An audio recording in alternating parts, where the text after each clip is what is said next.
Hello my dear friends, कैसे हैं आप सभी। आशा करता हूँ आप स्वस्थ होंगे और एकदम मस्त होंगे। आज हम पार्ट सेकंड इसका लेके आए हैं। लास्ट क्लास में हमने पार्ट फर्स्ट देखा था, उसमें हमने सीखा था कि कैसे अलजेब्रिक एक्सप्रेशन सॉल्व किए जाते हैं, कैसे उन्हें फाइंड किया जाता है। आज हम उसी से रिलेटेड आगे कुछ नया सीखने वाले हैं। आज हम बात करने वाले हैं nth टर्म, यानी कि आपसे उस दिन मैंने जब बताया था आपको इससे पहले वाले लेक्चर में, उसमें बताया था मैंने कि आपको जैसे आपको सी फाइंड करना है या बी फाइंड करना है, यानी कि कोई भी अलजेब्रिक एक्सप्रेशन है वो फाइंड करना है, तो उसके लिए हमें कोई ना कोई वैल्यू पता होनी चाहिए या हम वो वैल्यू निकाल लेते हैं। लेकिन आज उसी से रिलेटेड एक क्वेश्चन है, तो पहले क्वेश्चन देखते हैं। क्वेश्चन है, लुक एट द सीक्वेंस 3 6 9 12, यानी कि सीक्वेंस हमें ऐसे दिया हुआ है 3 6 9 12 डॉट डॉट डॉट ऐसे करके हमें दिया गया है, शो ऑन है। यानी ये जो है ये हमें टर्म दिया गया है, एक सीक्वेंस है, ये हमें दिया गया है। अब हमें क्या करना है, इसी सीक्वेंस से फाइंड द अलजेब्रिक एक्सप्रेशन। हमें एक अलजेब्रिक एक्सप्रेशन फाइंड करना है और हमें to get the nth term, और हमें nth टर्म फाइंड करना है। यानी कि जैसे कह दिया जाता है कि मान लीजिए ऐसे कोई एक्सप्रेशन दिया है, जैसे यहाँ पे इसी को ले लेते हैं 3 है, तो ये 3 कब आया होगा? जब 3 का हमने मल्टीप्लाई 1 से किया होगा तब 3 आया होगा। 6 कब आया होगा? ये 6 है, कब आया होगा? 3 का मल्टीप्लाई जब हमने 2 से किया होगा तब 6 आया होगा। आया होगा नहीं आया होगा? ऐसे ही करके जो हमने 3 का मल्टीप्लाई 3 से किया होगा तब हमारा 9 आया होगा, और ऐसे ही करते हुए ये चला जाएगा। अब हमें nth टर्म कहा गया है, ये जो टर्म है, ये जो फर्स्ट सेकेंड और थर्ड ये है टर्म, और हमें nth टर्म फाइंड करना है। यानी कि तुमसे कह दिया गया कि पहला टर्म क्या होगा, तो हमें पता है कि पहला टर्म 3 होगा। दूसरा टर्म क्या होगा? दूसरा टर्म 6 होगा।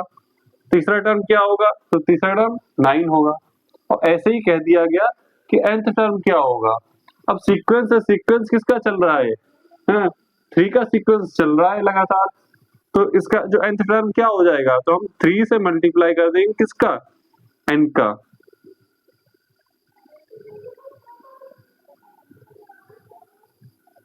थ्री इंटू एन इक्वल क्या हो जाएगा? 3n। तो nth टर्म क्या हो जाएगा? 3n। अब हमसे यही कह दिया जाए कि जो 25वां टर्म है क्या होगा? 25वां टर्म क्या होगा? हमें 3 6 9 12 ये ऐसे दिया है। अब इसमें पहला टर्म ये है और इसके आगे तक 25वां टर्म हमें ऐसे पता नहीं है। अगर हम मल्टीप्लाई करने बैठेंगे तो हमें कितना टाइम लग जाएगा? पहले फर्स्ट निकालेंगे, फिर सेकंड निकालेंगे, फिर थर्ड निकालेंगे, फोर्थ निकालेंगे, ऐसे तो सुबह से शाम हो जाएगी करते करते। हमें यहाँ टर्म पता चल गया 3n, तो n क्या है? 25, यानी 25वां टर्म हमें निकालना है। तो हम क्या करेंगे? 3 इंटू 25, तो क्या आ जाएगा? 25 दिया 75, यानी कि 75। जो 25वां टर्म होगा वो क्या होगा? 75 होगा। यहाँ 25 कहा गया है, अगर यहाँ 30वां टर्म कहा गया होता तो 30वां टर्म कहा गया होता तो हम करते 3 इंटू 30, तो 33 जा 90, यानी जो 30वां टर्म होगा वो क्या हो जाएगा? 90 हो जाएगा। तो इस तरीके से हम टर्म फाइंड करते हैं। इसे नोट कर लीजिए, फिर अगला क्वेश्चन देखते हैं।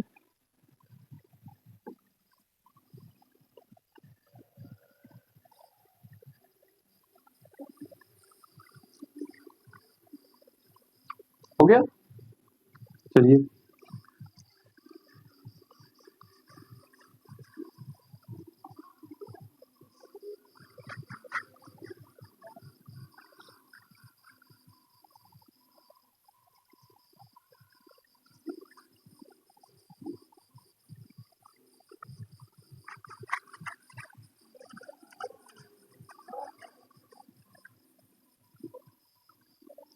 अब हमने जो पहले लेक्चर में पढ़ा था उसका कुछ रिवीजन कर लेते हैं। जैसे कि 3c इक्वल 5 दिया है, तो c की वैल्यू फाइंड करनी है, तो c की वैल्यू क्या हो जाएगी, 3 इंटू सी है, c इक्वल 5/3 हो जाएगा। एक और दिया है कि 3a प्लस 5 इक्वल 6 दिया है, और यहाँ a की वैल्यू अगर दे दी है, सॉरी a की वैल्यू फाइंड करनी है, तो 3a इक्वल 6, ये इधर प्लस का है, 5 इधर प्लस का उधर जाएगा, माइनस का हो जाएगा, तो -5। 3a इक्वल कितना हो जाएगा, 6 में से 5 गए 1, तो a इक्वल कितना हो जाएगा 1/3। तो ये हमने पिछले लेक्चर में पढ़ा था। एक क्वेश्चन और देख लेते हैं। एक क्वेश्चन देख लीजिए, 3a plus 2b equal 25 plus 5, ये क्वेश्चन है, इसमें a दिया है और b दिया है।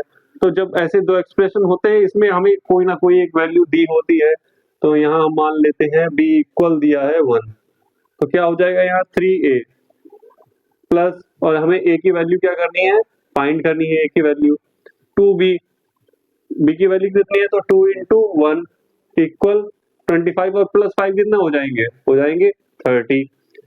तो 3a प्लस 2 1 जा 2 इक्वल 30, 3a इक्वल 30 माइनस 2, 30 में से 2 जाएंगे, कितने बचेंगे 28। तो a इक्वल कितना हो जाएगा 28 डिवाइड बाय 3। तो a की वैल्यू ये आ गई। इसे और सॉल्व करना चाहें तो और सॉल्व कर सकते हैं, डेसिमल में हम नंबर ले आएंगे इसका जो आंसर है। ये हमने लास्ट लेक्चर में पढ़ा था। अब हम क्या करेंगे, हम अपनी पहली एक्सरसाइज चालू करेंगे, क्योंकि हमने जितना बेसिक है बेसिक हम पढ़ चुके हैं। अब एक्सरसाइज चालू करेंगे।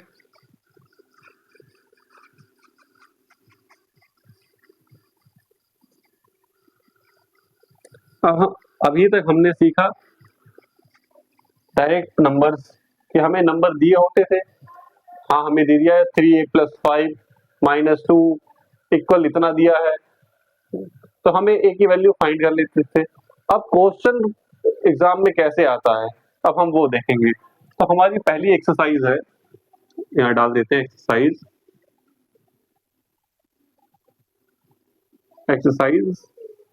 4.1।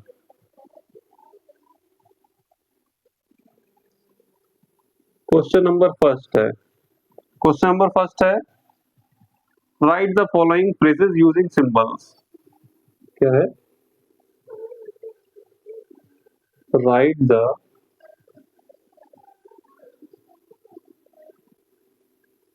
Phrases using symbols. इसमें पहला क्वेश्चन है।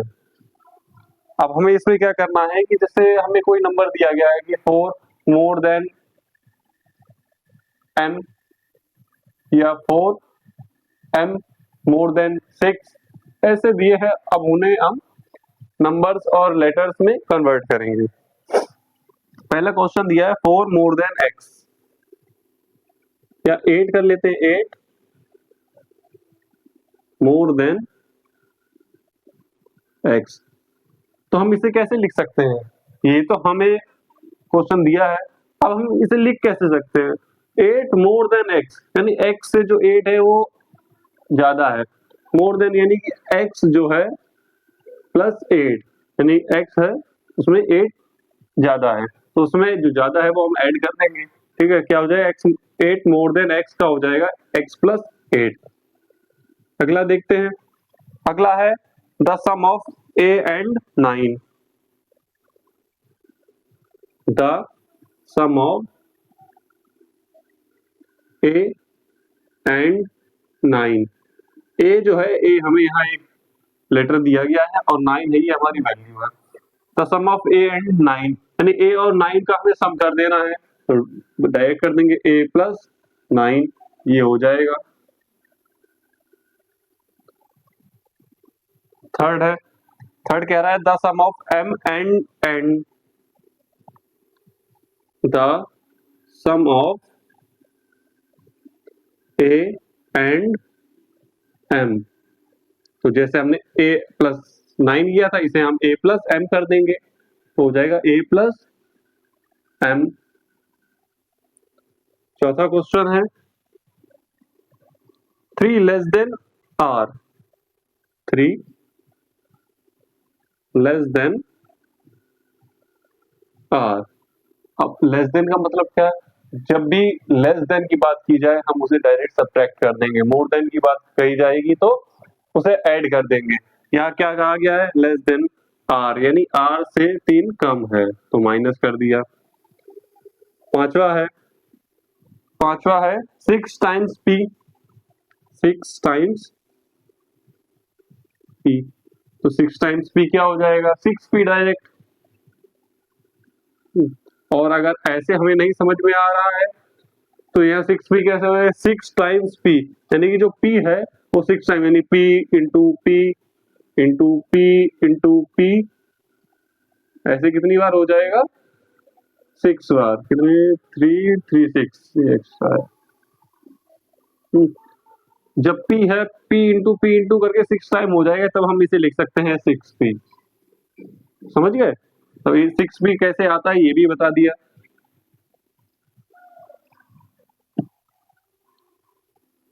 अगला है 1/3 ऑफ x, 1/3 ऑफ x।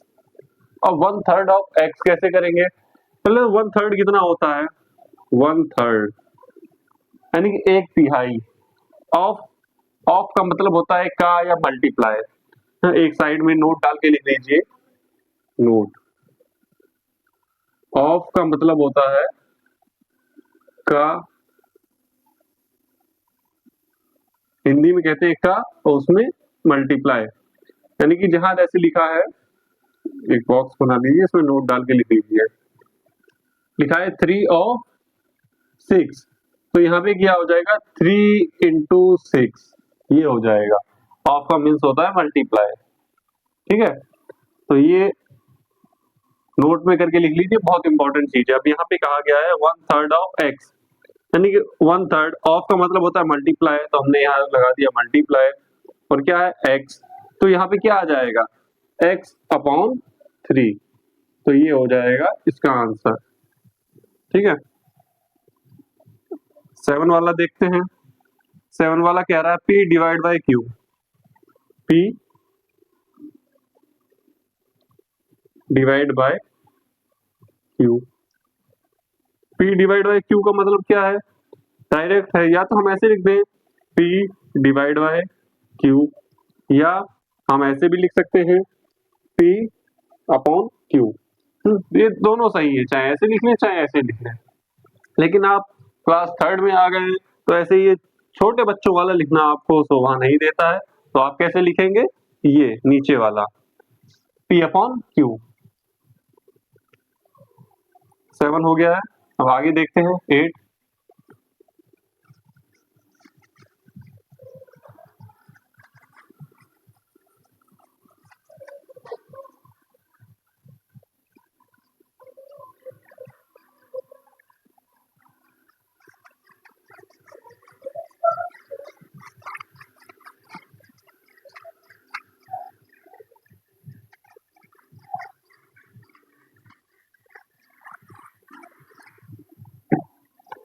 8 वाला है तो इसी का है क्वेश्चन फर्स्ट का। 8 वाला पार्ट है the cube of length l,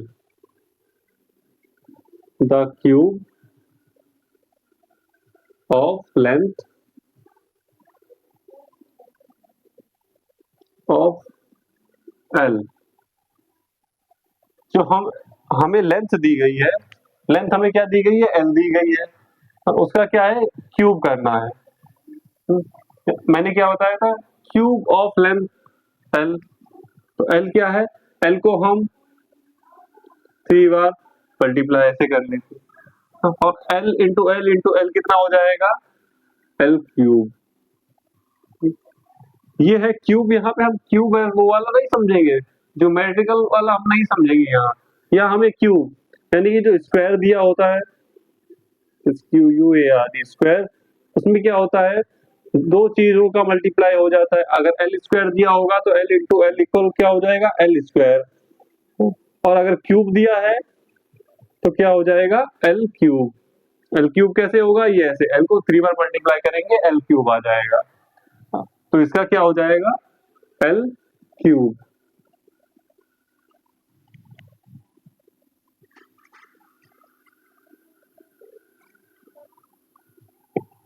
9 वाला देखते हैं।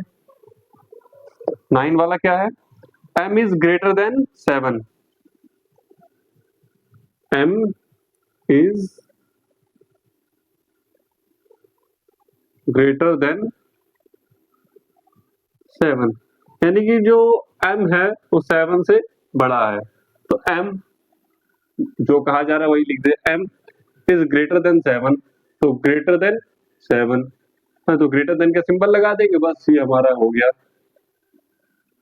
m is greater than 7। 10 वाला देखते हैं, 10 वाला क्या कह रहा है, 5 is less than t। 5 is less than t। अब यहाँ पे तो हम ग्रेटर देन था और यहाँ लेस देन है, तो लेस देन का सिंबल लगा देंगे। 5 लेस देन t, ये लेस देन का सिंबल है, तो ये हमारा हो गया।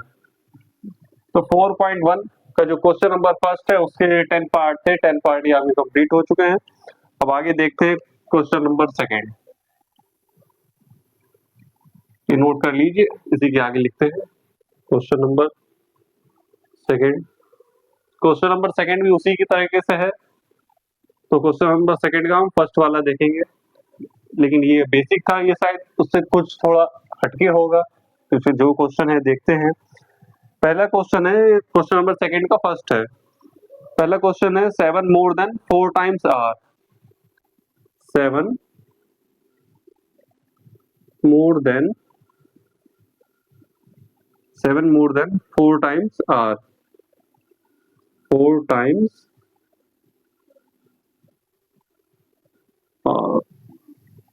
आर। तो 7 है जो 4 टाइम्स आर से बड़ा है, मोर देन 4 टाइम्स आर।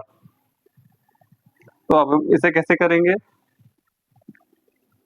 तो सबसे हम 4 टाइम्स आर यानी कि ये हो गया 4 आर, और कितना अधिक है 7, तो प्लस कर दिया हमने 7, ये लीजिए हमारा हो गया आंसर। 4 टाइम्स आर, जब भी 4 टाइम्स आर 4 टाइम्स पी कहा जाए उसे हमेशा एक साथ रखना है। टाइम्स के बाद वाला जो भी आएगा लेटर वो हमें उस नंबर के साथ ही हमेशा रखना है, भले ही वो जैसे यहाँ लिखा हो 4 times 6, sorry 4 times C, 4 times A, 7 times D, तो हमें क्या करना है 4D, 7D, 2D, ऐसे हमें उसे साथ में रखना है। और जो लास्ट में नंबर होगा, मतलब उससे हटके जो नंबर होगा उसे क्या करना है, उसे हमें अलग कर देना, बीच में जो कहा जाए उसे वैसे रख दीजिए। सेकंड वाला है, सेकंड वाला है 4 times the sum of 4 times the sum of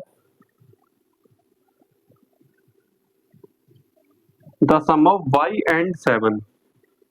y and 7 ये कहा गया, कहा क्या गया, 4 times the sum of y and 7। पहले तो हमें sum of y and 7, y and 7 का हमने सम कर दिया, सम हो गया। अब कितने टाइम्स है, 4 टाइम्स है, यानी कि ये 4 बार कभी लिखा होगा, तो हम ऐसे 4 बार लिखेंगे, मल्टीप्लाई जो 4 plus 7 multiplied by 4, y plus 7 multiplied by y plus 7 multiplied by y plus 7, ऐसे ये 4 टाइम्स हो जाएगा।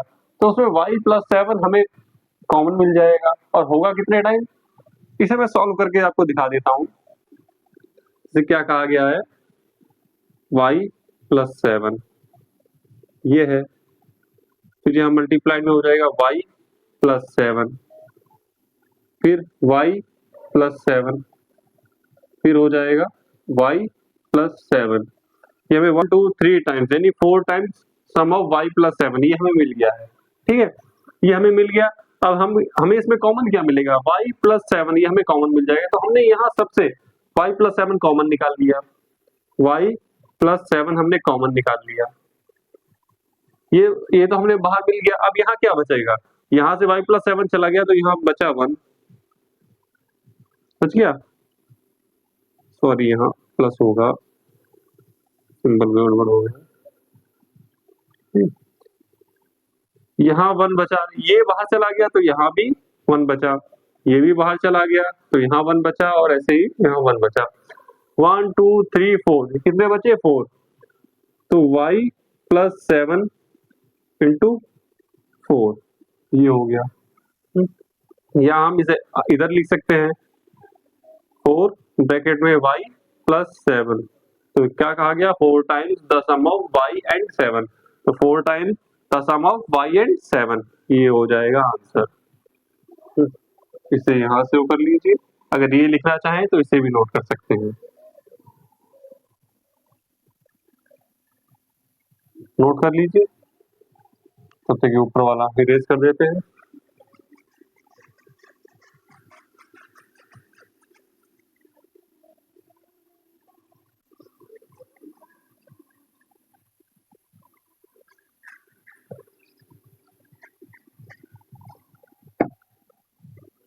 फटाफट नोट कर लीजिए, फिर से रेज करके आगे क्वेश्चन लगवाते हैं।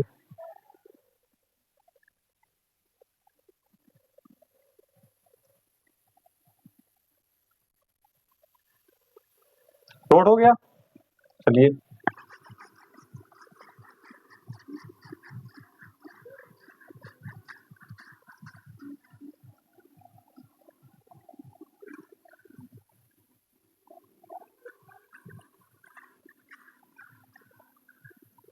हमने कितने क्वेश्चन लगा लिए थे इसके सेकंड का फर्स्ट एंड सेकंड हो गया था। क्वेश्चन नंबर सेकंड का ये है थर्ड। थर्ड क्या कह रहा है, thrice the number x,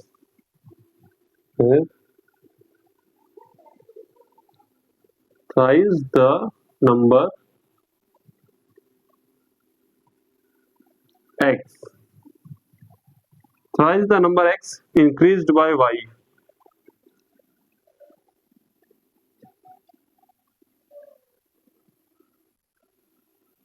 increased by y ये कहा गया है। अब सोचिए क्या हो सकता है, thrice the number x increased by y, यानी कि जो x है इंक्रीज किया गया है, y के द्वारा इंक्रीज किया गया है, वो कितनी, और थ्राइस यानी कि 3 बार उसे इंक्रीज किया गया है। तो हम कैसे इसे करेंगे, क्वेश्चन सही है, देख ले, thrice the number x increase by y, सही है, यानी कि थ्राइस द नंबर x, यानी कि जो x है वो तिगुना है, उसे इंक्रीज करके क्या किया गया है, y बनाया गया है, यानी कि जो थ्राइस यानी 3x हो जाएगा। Thrice the number x increase by y, बढ़ा के इंक्रीज कर दिया गया है, क्या कर दिया गया है, y कर दिया गया है, बस ये हो जाएगा 3x प्लस y। चौथा क्वेश्चन है 5 times the number n, 5 times the number n, 5 times the number n minus 4,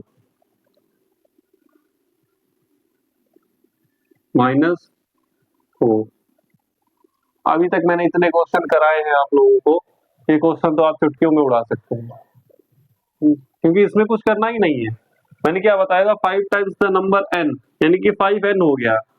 मैंने बताया था जैसे ही टाइम्स ऑफ जो भी कहा जाए उसे ऐसे कर दो, हाँ, और माइनस है तो माइनस लगा दिया, और कितना है 4, तो ये लीजिए 4 हो गया, बस यही हो गया आपका answer.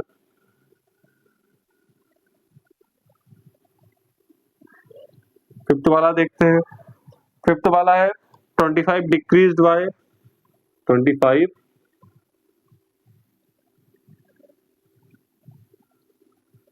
Decreased bye 4 times Q, 4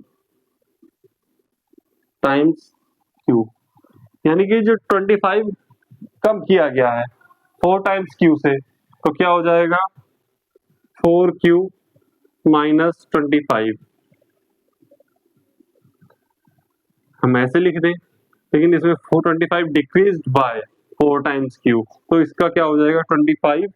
वैसे तो हम ऐसे नहीं लिख सकते, 4 टाइम्स क्यू डिक्रीज्ड बाय 25 होता था, हम ऐसे लिख देते, लेकिन हमें कहा गया 25 डिक्रीज्ड बाय 4 टाइम्स क्यू, तो हम इसका उल्टा कर देंगे। तो हम क्या कर देंगे, 25 डिक्रीज्ड है तो डिक्रीज कर दिया, कितना बाय 4 टाइम्स क्यू, यानी कि 4 क्यू। तो हमारा जो है ये आंसर हो जाएगा 25 माइनस 4 क्यू। अगला क्वेश्चन देखते हैं 6 वाला।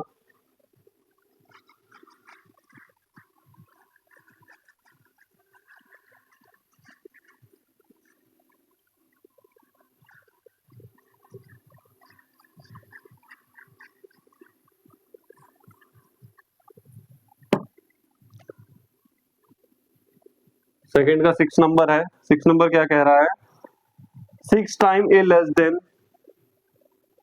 6 times 6 times A less than the quotient of the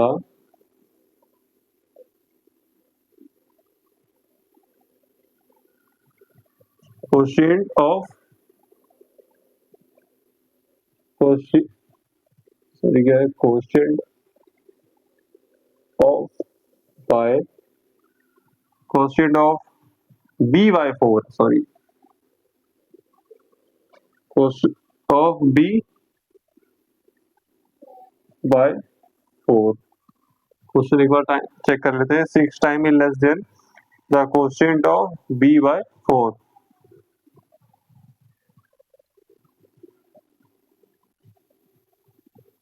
6 times A less than,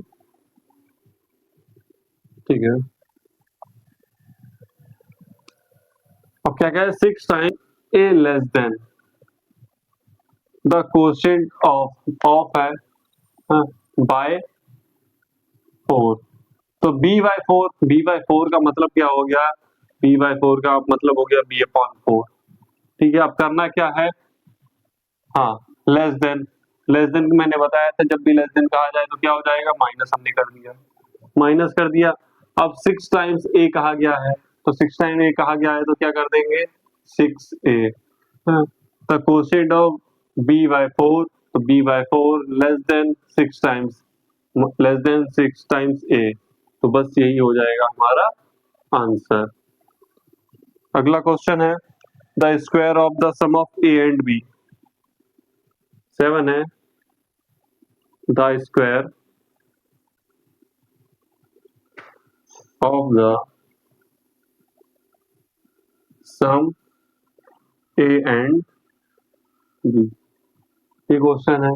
तो इसे की क्या करेंगे, the square of the sum A and B, पहले हम सम ए एंड बी का सम कर लेंगे, कर लिया, ए एंड बी का सम कर दिया हमने। अब क्या कहा गया है, उनका स्क्वायर कर दो, तो ये लो हमने कर दिया उनका स्क्वायर, ये लीजिए हमारा ये हो गया आंसर। तो आज हमने एक्सरसाइज 4.1 के क्वेश्चन नंबर 1 और क्वेश्चन नंबर 2 सॉल्व किए हैं। ठीक है, तो आज ऐसे ही प्रैक्टिस कीजिए। और हाँ,